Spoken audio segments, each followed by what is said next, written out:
Welcome you all to the Bishop Academy online classes. Today we study about the economics for 12th and our chapter is Indian economy on the eve of independence and it is our 7th part. In this part we understand about the occupational structure on eve of independence and then after infrastructure on the eve of independence. So dear student, first of all we should be understand about the occupational structure on the eves of independence. तो आज़ादी से पहले की situation और आज़ादी के आसपास में हमारे ऑक्यूपेशनल स्ट्रक्चर कहते हैं, उसके बारे में हम यहाँ समझेंगे।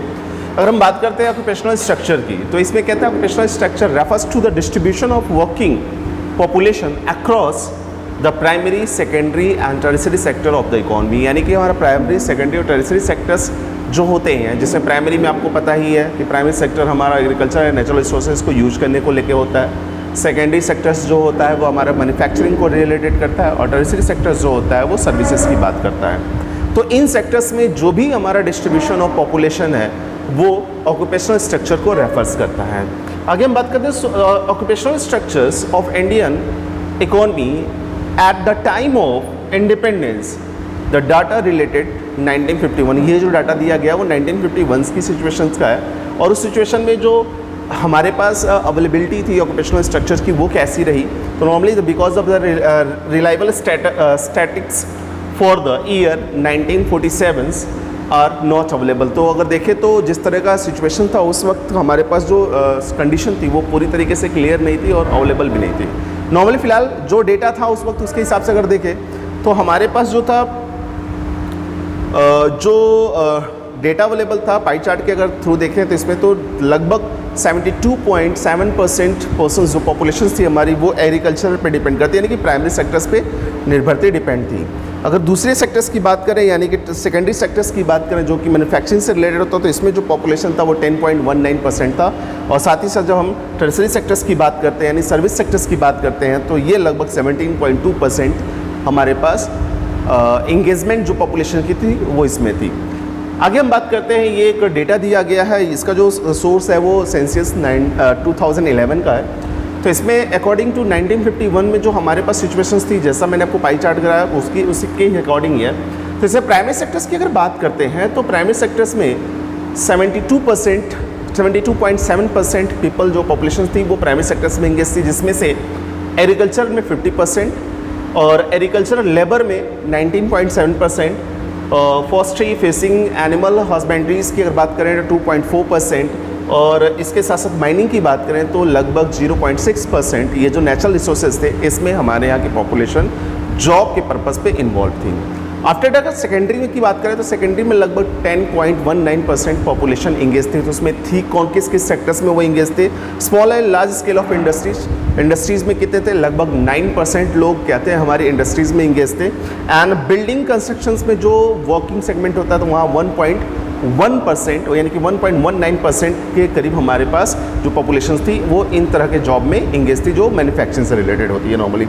टर्शियरी सेक्टर्स की अगर बात करें तो इसमें लगभग 17.2% पॉपुलेशन ऐसी है जो टर्शियरी यानी सर्विस सेक्टर से बिलोंग करती है। इसमें किस किस सेक्टर्स में लोग हैं? ट्रेड एंड कॉमर्स की बात करें तो लगभग 5.2% पीपल्स इंगेज हैं यहाँ पे। फिर ट्रांसपोर्टेशन, स्टोरेज एंड कम्युनिकेशन की बात करते हैं तो 1.4% एंड अदर सर्विसेज की बात करें तो 10.6%। इस तरीके से देखें तो हमारा तीनों सेक्टर्स में अलग अलग ऑक्यूपेशनल स्ट्रक्चर हमारा डिवाइडेड है जो कि हमारा 100% होता है। ये जो डेटा जैसा कि मैंने आपको पहले बताया कि सेंसस ऑफ इंडिया 2011 पे प्रोवाइड है। आगे अगर बात करते हैं तो उससे हमको क्या क्या पता चलता है? नॉर्मली अगर देखें तो कहता है एग्रीकल्चर स्ट्रक्चर की अगर बात करें या एग्रीकल्चर की बात करें the principal source of occupation. जैसा डेटा हमारे पास अभी हमने पाई चार्ट में या फिर टेबल के फॉर्मेशन में देखा उससे साफ साफ पता चलता है कि हमारे पास सबसे मेन ऑक्यूपेशन जो था वो था हमारा एग्रीकल्चर। तो नॉर्मली देखिए on the eves of independence about the 72.7% of the population was engaged in agriculture. लगभग 7.2% अगर हम देखेगा 100 के नंबर्स को लेते हैं 100 नंबर्स में लगभग 73 पीपल्स क्या हैं वो फार्मिंग के वर्क को परफॉर्म करते हैं, एग्रीकल्चर से रिलेटेड वर्क को परफॉर्म करते हैं। Percentage of the population depend on the agriculture is much less in advance countries of the world. अगर देखें तो जैसा कि हमारा डिपेंडेंसी जो एग्रीकल्चर पे है, अगर हम एडवांस कंट्रीज़ की बात करें, जो डेवलप्ड कंट्री हैं, उनके कंपेयर में बहुत ज़्यादा है। उनके यहाँ एग्रीकल्चर का फॉर्मेशन जो जिस तरीके का हमारे यहाँ है, उस तरीके से देखें तो जो डिपेंडेंसी एग्रीकल्चर पे वो कम होती है। For instant in England and America the 2%, in Japan 12%, in Germany 4% of the population are depend on agriculture. तो लगभग देखें तो बहुत कम, जैसे अमेरिका की अगर बात कर लें और इंग्लैंड की बात करें तो लगभग 2% पीपल क्या है एग्रीकल्चर पे डिपेंड है, 12% जापान में और 4% जर्मनी में। ऐसे वो लोग हैं जो एग्रीकल्चर पे ज़्यादा निर्भर रहते हैं। आगे हम बात करते हैं इंडस्ट्री और इनसिग्निफिकेंट सोर्स ऑफ ऑक्यूपेशन की अगर बात करते हैं तो नॉर्मली इसमें देखा जाता है on the east of independence बेयरली the 9% of the working population in India was engage the manufacturing the industries. Manufacturing industry में लगभग 100 में से केवल 9 लोग ऐसे होते थे जो मैन्युफैक्चरिंग इंडस्ट्रीज में या मैन्युफैक्चरिंग सेक्टर्स में बिलोंग करते थे या वर्क को परफॉर्म करते थे, उनका जॉब वहाँ पर होता था। Against 32% in USA, 42% in England, 39% in Japan are engage in the manufacturing activities. यानी अगर देखें तो हमारे अपने यहाँ के कंपेयर में लगभग 32% पीपल्स जो होते थे यूएसए के वो फैक्ट्री में या मैन्युफैक्चरिंग जॉब में इंगेज होते थे और 42% जो होते थे वो इंग्लैंड के वो परफॉर्म करते थे इस तरह के जॉब को जो मैन्युफैक्चरिंग या इंडस्ट्रियल जॉब होती थी। और इसी तरीके से देखें तो 39% जापान के लोग क्या करते थे, इंडस्ट्रियल जॉब को परफॉर्म करते थे। आगे हम बात करते हैं अनबैलेंस्ड ग्रोथ की। तो नॉर्मली अनबैलेंस्ड ग्रोथ की जब भी बात होती है कि जैसा टेबल आपको दिखाया गया था सिचुएशनली देखें तो अलग अलग सारे के सारे डिटेल्स हमारे पास अवेलेबल थे। नॉर्मली अगर देखें तो कहता था growth is said to be the balanced when all the sectors of the economy are equally developed. कहता है बैलेंस तब होता है जब सारे सेक्टर्स की इकोनॉमी एक साथ एक जैसी डेवलप्ड होती है, जो कि हमारे यहाँ तो ऐसा है नहीं क्योंकि हमारे यहाँ एग्रीकल्चर ज़्यादा है, उसके बाद सेकेंडरी सेक्टर्स की बात होती है, देन आफ्टर टर्सरी सेक्टर्स की। तो देखिए कंपेयर में दोनों सेकेंडरी और टर्सरी के तो हमारा agriculture sector and primary sector ज़्यादा ग्रोथ करता है। However in case of India the secondary and the tertiary sectors were is in the their infant stage of growth. अगर देखें तो वो थोड़े कम है, बहुत ही कम है। अगर देखें तो वो जिस तरीके से ग्रोथ उनका होना चाहिए उस तरीके से ग्रोथ उनका नहीं है। Hence the conclusion that the economy या Indian economy at the time of independence was lopsided and therefore the backward। अगर इस तरीके से जो इस तरह से बैलेंस इम्बैलेंस हमारी इकोनॉमी में दिख रहा है, यानी कि हमारी ज़्यादा डिपेंडेंसी एग्रीकल्चर में है और जो मैन्युफैक्चरिंग सेगमेंट है या टर्सरी सेगमेंट उसमें कम है, तो जो साफ साफ एक इंडिकेशन है हमारी इकोनॉमी के बैकवर्ड होने का। कुछ पॉइंट्स यहाँ पे हम अलग रखते हैं या देखते हैं पॉइंट ऑफ व्यूज़ के अकॉर्डिंग। तो ऐसे assessed in the terms of occupational structure distribute of the working population in India at the time of independence, we get a disappointing pictures of the Indian economy। तो अगर हम independence के time की बात करें तो जैसा कि आपको डिटेल्स पहले दिया गया है, जो हमारे पास जो पिक्चर्स निकल के आता है वो थोड़ा सा डिसअपॉइंट करने का काम करता है, यानी कि उस पर थोड़ा सा विश्वास करना बड़ा अच्छा नहीं लगता क्योंकि वो जिस तरह से होना चाहिए उस तरीके की चीज़ें उसमें नहीं थी। अगर since the bulk of the working population was engage in the agriculture sectors, उसका सबसे बड़ा रीज़न क्या था कि बहुत बड़ी पॉपुलेशन क्या थी, एग्रीकल्चर सेक्टर्स में एंगेज थी। The message lead to their life in extreme poverty. और ये ज़्यादातर खेती के काम में होने की वजह से उनके पास दूसरा कोई स्किल था नहीं, इसलिए दूसरी कोई एक्टिविटी कर नहीं पाते थे, जिसकी वजह से जो इनकी इकोनॉमिकल प्रॉब्लम थी वो बनी रहती थी और उस इकोनॉमिकल प्रॉब्लम की होने की वजह से वो ज़्यादातर क्या होते थे, गरीब होते थे।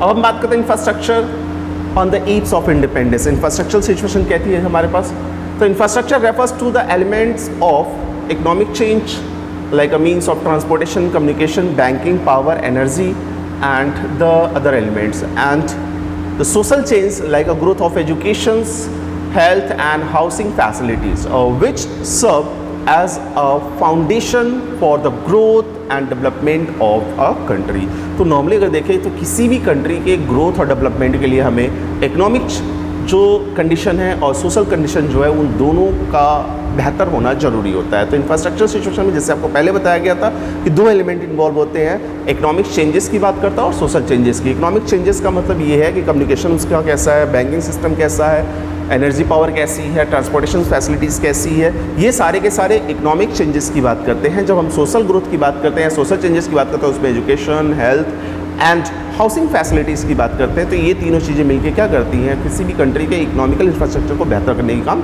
करती है ये दोनों चीज़ें। The state of the India's infrastructure on the eves of independence can be described in the terms of the following observation. तो क्या क्या चीज़ें थी, तो पहले कहा था railway were developed to transport the finish goods from the Britain to the interior of the colonial India. तो ये रेलवे जो था उसको इस तरीके से डेवलप किया गया था ब्रिटिशर्स के थ्रू, ताकि वो ज़्यादा से ज़्यादा अपने फिनिश गुड्स को इंटीरियर इंडिया तक पहुंचाने का काम कर सके, यानी कि बहुत दूर तक मार्केट जो इंडिया का मार्केट है उसको एक्वायर कर सकें। आगे अगर देखें, the ports were developed to handle the export of the raw material to the Britain and import of the finish goods from the Britain. तो ये सिचुएशन भी रही, बहुत ही टिपिकल रही, जिसमें ब्रिटिशर्स ने क्या किया था, पोर्ट्स को इस तरह से डेवलप किया था कि उनका जो मेन ऑब्जेक्ट था वो था कि रॉ मटेरियल को एक्सपोर्ट करना ब्रिटिश इंडस्ट्री के लिए, और वहाँ से मिलने वाले जो फिनिश गुड्स थे उनको इंडियन इंडस्ट्री में लेके आना और उसको इंडिया के लिए जनरेट करना। The post and telegraph was developed to enhance the administrative efficiency. तो नॉर्मली अगर देखें तो ब्रिटिशर्स ने क्या किया था, पोस्ट और टेलीग्राम को इस तरीके से डेवलप किया गया था कि वो अपने जो एडमिनिस्ट्रेटिव कॉन्सेप्ट है उसको बेहतर से बेहतर तरीके से लीड कर सके। And the road were developed to facilitate the transportation of the raw material from the different part of the country to the port. और रोड को इस तरीके के ऑब्जेक्ट को फोकस में रखा गया था जिसमें क्या रॉ मटेरियल जो कॉर्नर ऑफ द कंट्रीज हमारे कहीं होते वहाँ से उठा के हम उसको पोर्ट तक ले आ सके। तो ये इंफ्रास्ट्रक्चर था ईव्स ऑफ इंडिपेंडेंस टाइम में, जिसमें पूरा का पूरा ऑब्जेक्टिव जो था वो ब्रिटिशर्स का अपने बिजनेस को लेके था। ब्रीफली अगर देखिए, the some modest infrastructural change in the economy during the British Raj is not denied। कहता कुछ इंफ्रास्ट्रक्चर को हम डिनाई नहीं कर सकते, उसको हम अवॉइड नहीं कर सकते, क्योंकि उन्होंने जो कुछ इंफ्रास्ट्रक्चर किया उसमें से कुछ तो हमारे लिए आज भी बहुत यूजफुल है। But the motive behind this change was not growth and develop of the Indian economy. लेकिन उसका जो मोटिव था इस चेंज की, जो रोड इंफ्रास्ट्रक्चर उन्होंने बनाया जाए, रेलवे कनेक्टिविटी बनाई, उसका जो मोटिव था वो इंडियन इकॉनमी को डेवलप करना नहीं था, उनको अपनी इकॉनमी को डेवलप करना था, उनको अपने बिजनेस को डेवलप करना था। Rather it was the growth and development of the British economy through the colonial exploration of the Indian economy. Consequently, the Indian economy remain to the backward। अगर इस तरीके से देखा जाए तो उन्होंने अपना जो ऑब्जेक्ट बनाया कि अपनी इकॉनमी को बढ़ाने के लिए, अपने बिजनेस को बढ़ाने के लिए किया था, जिसकी वजह से क्या था, बहुत सारे पॉलिसीज ऐसे लगाए थे जिससे हमारा इंडियन इकॉनमी जो डेवलप नहीं कर पाई, जो आज के टाइम में क्या है, नॉर्मली बैकवर्ड है। अगर हम आज की बात करते हैं तो क्या पॉजिटिव इंपैक्ट रहा ब्रिटिश रूल का और क्या निगेटिव इंपैक्ट रहा उसके बारे में, तो जैसा कि हेडिंग है, the was there the positive impact of the British rule in India. तो क्या ब्रिटिश रूल का इंडिया में कोई पॉजिटिव इम्पैक्ट था? तो कंसिस्टेंटली देखें तो बहुत सर्टनली, अगर नॉर्मली हम देखें तो नहीं कह सकते, क्योंकि उनका जो भी ऑब्जेक्ट था वो अपनी इकॉनमी को ग्रोथ करके था, अपनी इकॉनमी को फोकस करके था। If the impact of the British rule is studied और with the reference to motive of the British government in India, अगर देखें तो उसका जो ब्रिटिश रूल को अगर स्टडी किया जाए with the reference of the motive of the British government in India, तो इंडिया में ब्रिटिश गवर्नमेंट की द मोटिव वॉज क्लियर, उसका जो उद्देश्य था वो क्लियर था। क्या? एंड द फोकस क्लियर था। It was the colonial exploration of the Indian economy. उसका सीधा सीधा मतलब था कि इंडियन इकॉनमी जो है या इंडियन जो रिसोर्सेज है उसको ज़्यादा से ज़्यादा इस्तेमाल करना। उसमें था क्या? Commercialisation outlook of the frameworks, commercialisation को ज़्यादा से ज़्यादा, फोर्स कॉमर्शलाइजेशन ऑफ एग्रीकल्चर को कॉमर्शलाइज करने का काम किया गया बहुत ही प्रेशर के साथ under the British rule, and expose the substances farmer to the uncertainties of the market. और उन जो फार्मर्स थे उनको जो मार्केट की अनसर्टेनिटीज, जो अनिश्चितता है उसकी तरफ उनको पुश कर दिया गया। ट्रू, ऐसा हुआ, लेकिन क्या हुआ, but it also lead the gradual change in the outlook of the farmers. लेकिन इस बदलाव की वजह से, जैसे हम अपने खाने पीने के लिए जो फार्मिंग करते थे, अब उसको अंग्रेजों ने क्या किया, उसको खाने पीने की जगह पे कॉमर्शलाइज करना शुरू कर दिया और ज़बरदस्ती कराया। तो उसमें तो चेंजेस हुए, तब प्रॉब्लम तो हुई, लेकिन उसका बहुत बड़ा इम्पैक्ट क्या हुआ कि अब फार्मर के पास एक नया ऑप्शन आ गया, वो नए तरीके से सोचने लगा। The farmers started the considering the market price of the produce as an important determinant of the their decisions, a productive decision. तो अब क्या हुआ कि अब अपने प्रोडक्ट को किस प्राइस पे बेचना है, किस कंडीशन में बेचना है, अब कॉमर्शलाइजेशन होने की वजह से क्या रहा कि जो फार्मर था वो खुद डिसाइड करना शुरू कर दिया। Now new opportunities of employment, commercialisation की वजह से तो भाई नई अपॉर्चुनिटीज़ आई। कैसे आई? The spread of the railway, अगर रेलवे की अगर बात करें, रेलवे के बढ़ने से क्या हुआ?